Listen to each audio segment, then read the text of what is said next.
this is interesting.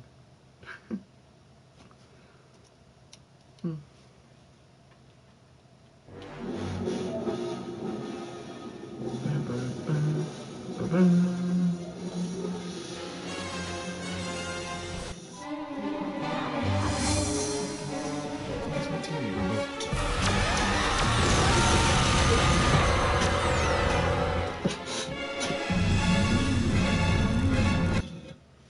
Skip a cutscene.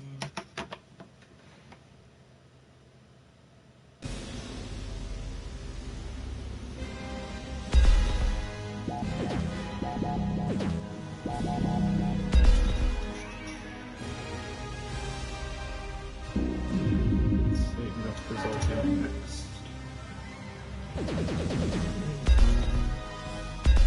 Just wait for adventure. Don't take the arrow brutal. Let's do breakfast instead of Bob. And skin.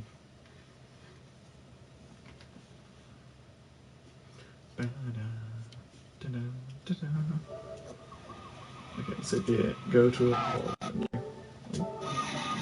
Then it pauses, which was in the broadcast.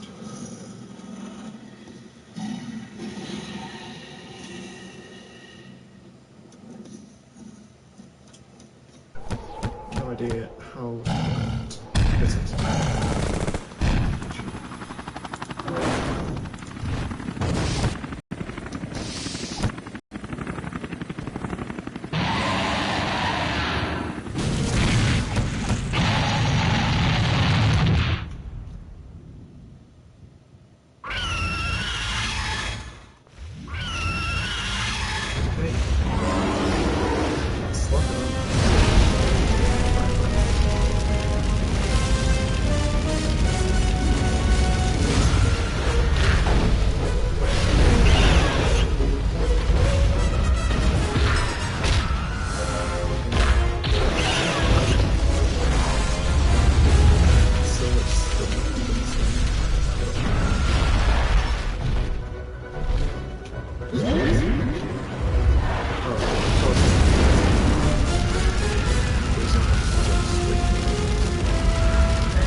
Save because we know this.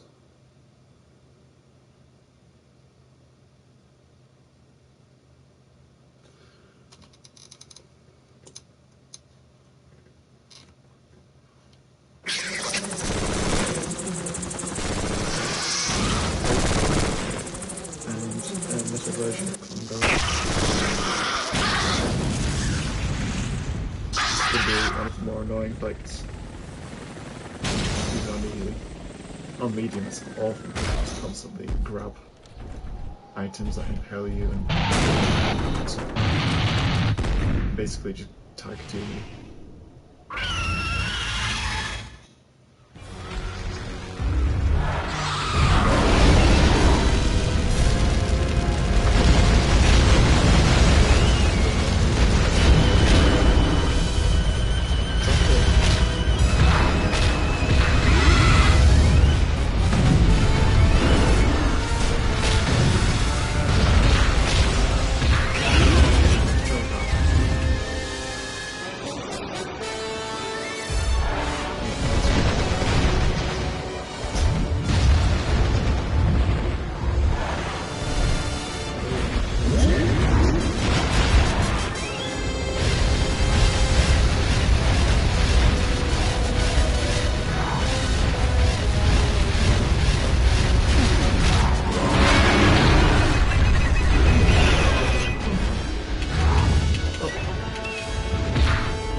didn't really think that's about it.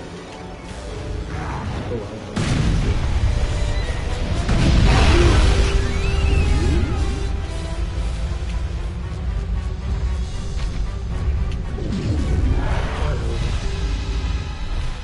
Oh, it's better stuff. Forget that you can't skip those.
Like super homing. Oh, of course it just picked up tons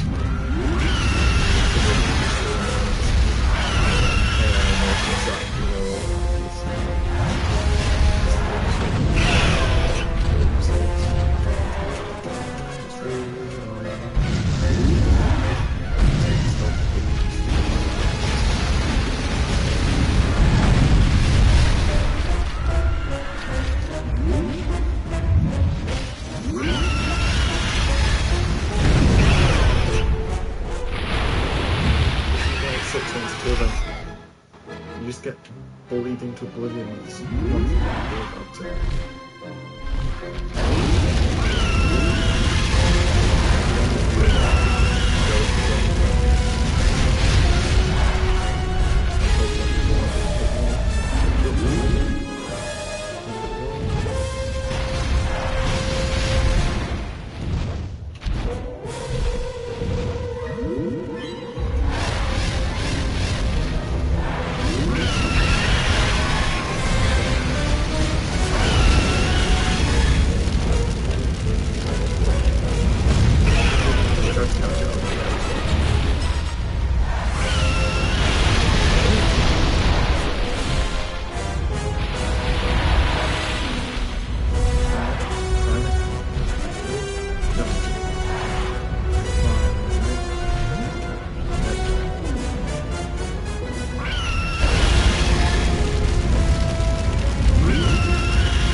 Easy boss. Get a lot of tokens for it at least.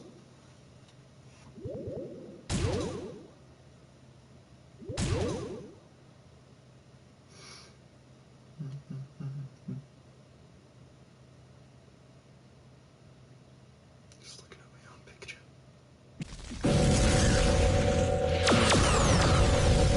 Fight Robot for a second again. This time it's 2.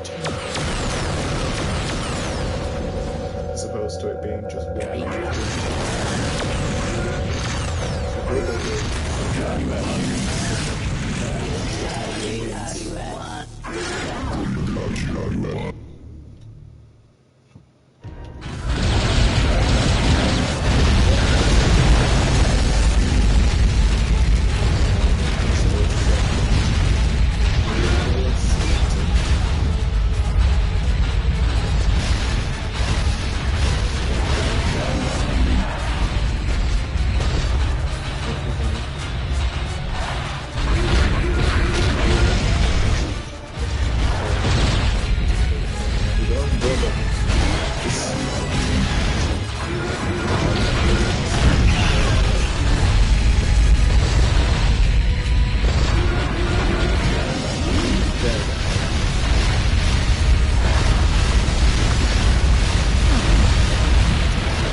Just carrying on. The only time I need to save next now is after UFO.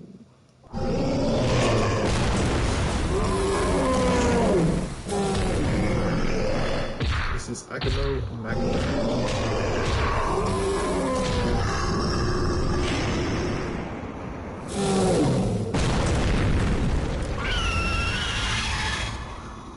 Just hey, go hey.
get you out of here.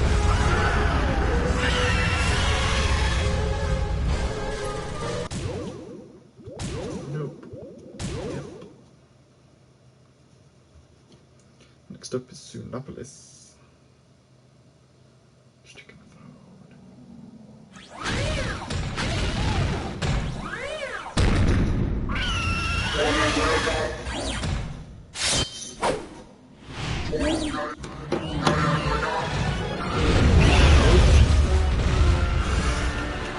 Yep, these are very good ones.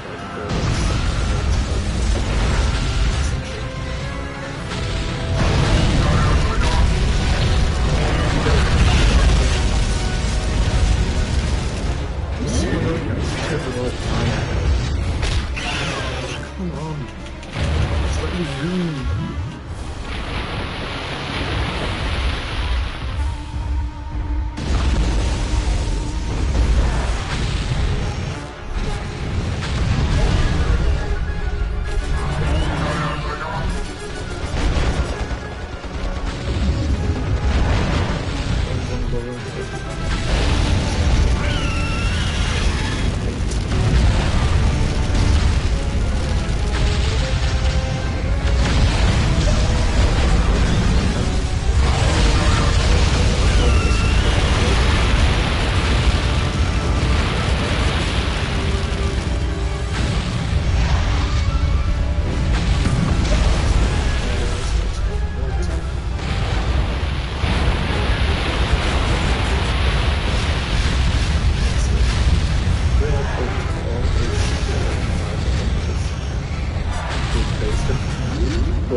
Kickflipped off a building.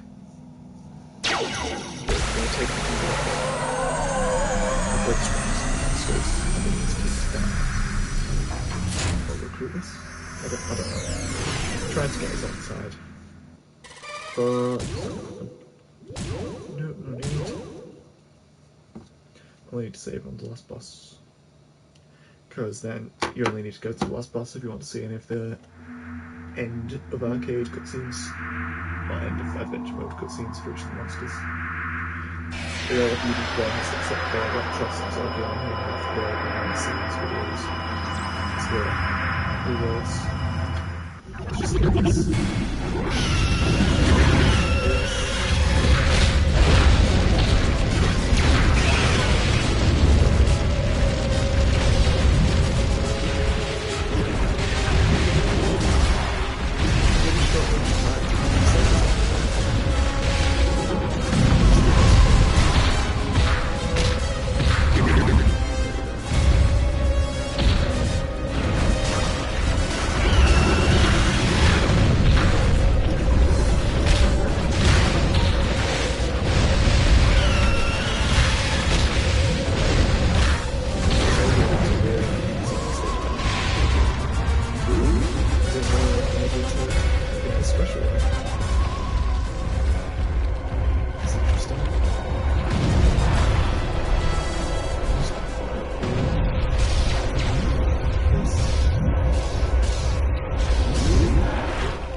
As I'm done by me.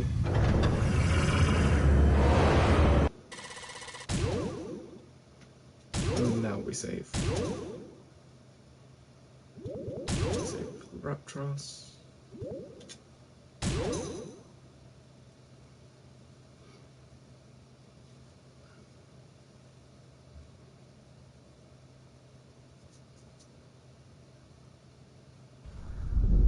I do want to see if the speedrun of this. So that'd be cool.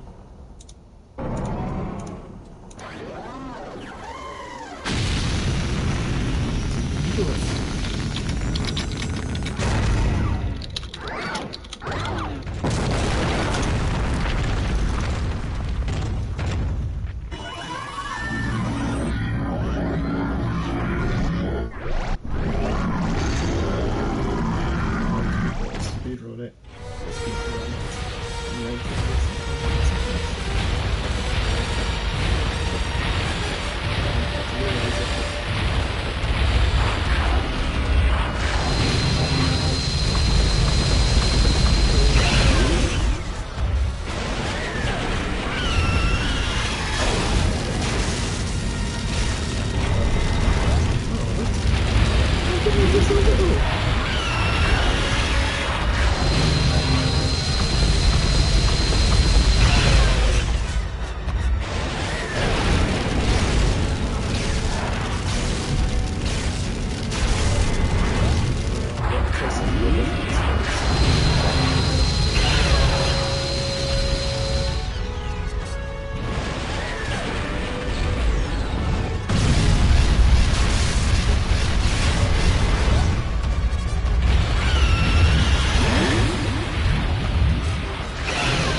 there we go.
and save it.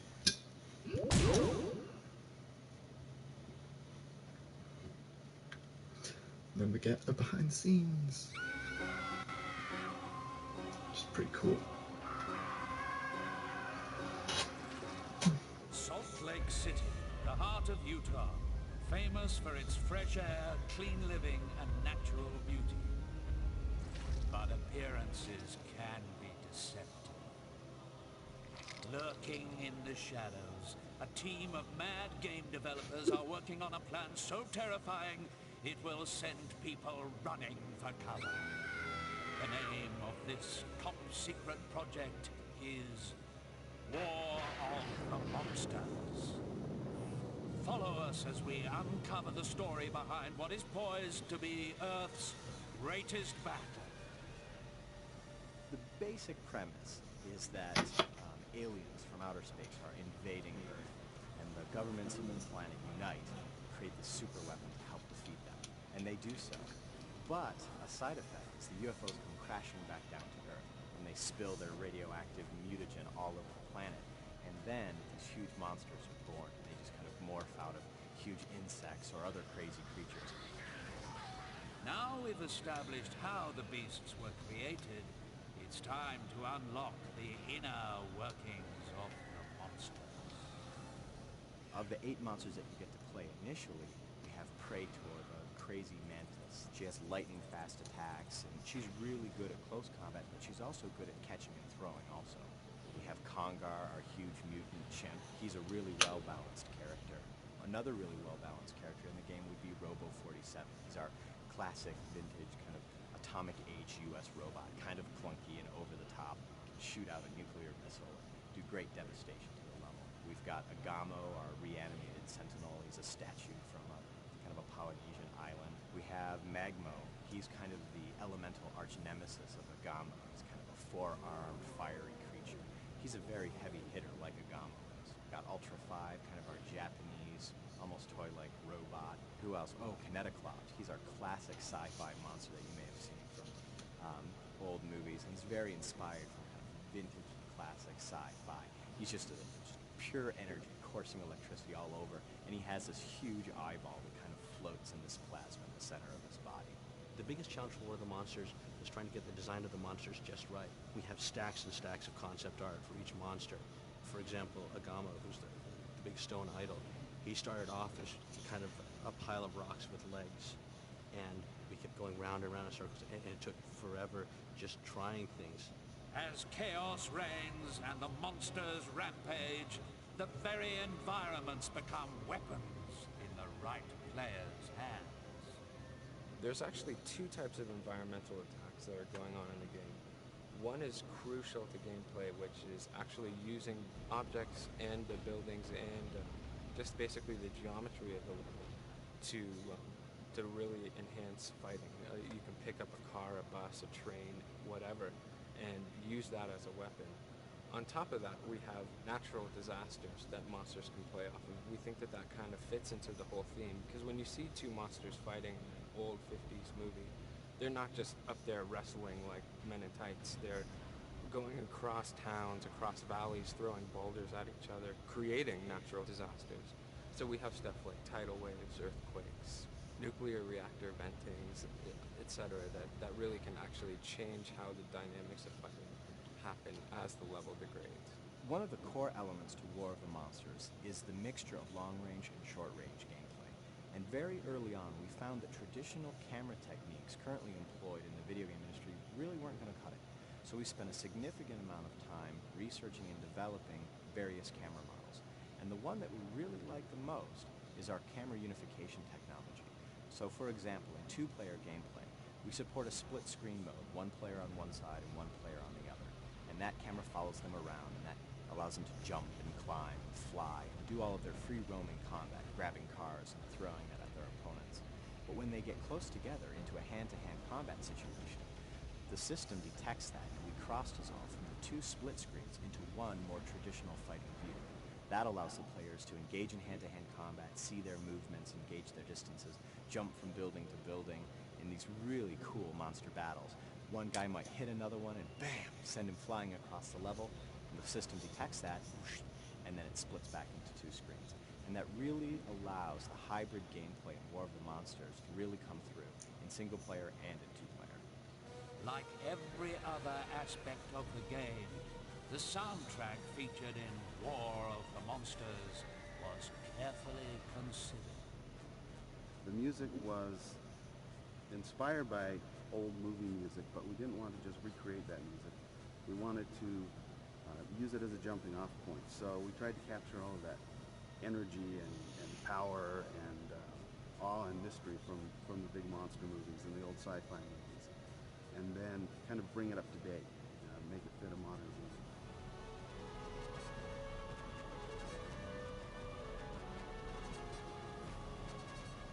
The music is also dynamic and interactive, so the intensity of the music varies based on what you're doing in the game and what you're seeing on the screen. All of the levels in War of the Monsters have an insane amount of player interaction. Not only are they completely destructible, which is fun in its own right, but many of the levels have kind of hidden attacks that you can use against your opponents. For example, in the Club Caldera level, if you dive attack on some of the little volcano nubs that are out in the level, it causes the main volcano to shoot flaming magma rocks out at your opponents. It does pretty good damage. In the level Atomic Island, the player can dive attack this kind of radioactive button and fill the middle of the level full of this oozy, nasty radioactive goo. And you can throw opponents in it and cook them like bacon. It does good damage. It's really exciting.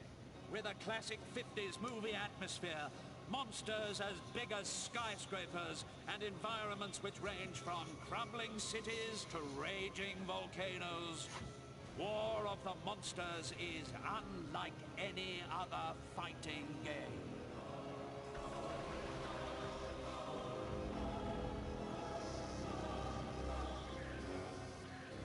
Prepare to fight the battle of your life. War of the Monsters. 2003.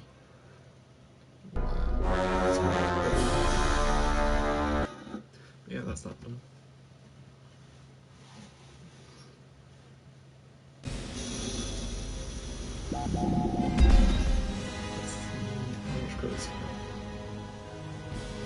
If I do another run, I'll have enough to get inside going.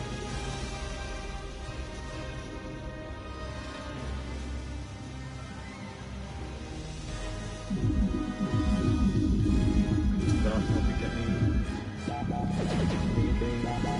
the arenas before going for all the costumes.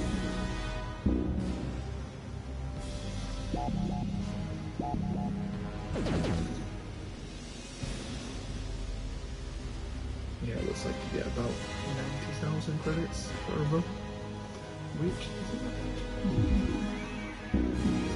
But you can of course just do the last boss over and over and over. You get 30,000 credits every time, or grinding, but you get credits a lot faster.